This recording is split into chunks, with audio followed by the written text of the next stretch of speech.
skills or sa knowledge na makukuha mo sa school na hopefully makakatulong makaland ng maayos na trabaho in the future.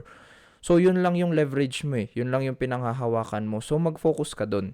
Pero if you think you have other skills to offer sa ibang companies or meron kang, let's say, personality na nagugustuhan ng ibang tao, then by all means, 'di ba? May iba ka namang pwedeng pagkakitaan or skill na pwede mong gamitin para kumita ng pera. Then maybe you could consider dropping out of college. Hindi ko rin naman sinasabing sayang sa oras, pero in my experience, at my age, at least nakapag-ipon na ako ng 6 digits from working. So, that's a bit of achievement na rin kasi knowing other of my other batchmates ko is naghahanap pa rin ng work or wala pa silang na-earn ngayon.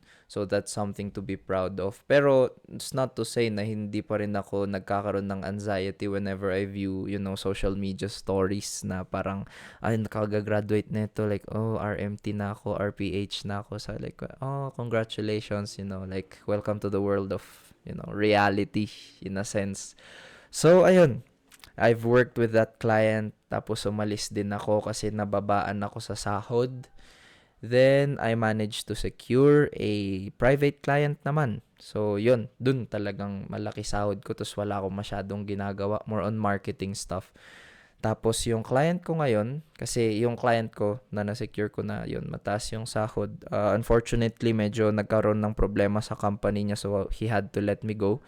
Ngayon, may bago akong company na naman or client. Tapos, maayos naman sila and they promise that they hire to keep. So, yun, yung sabi nila sa akin, that's their promise to me. Na parang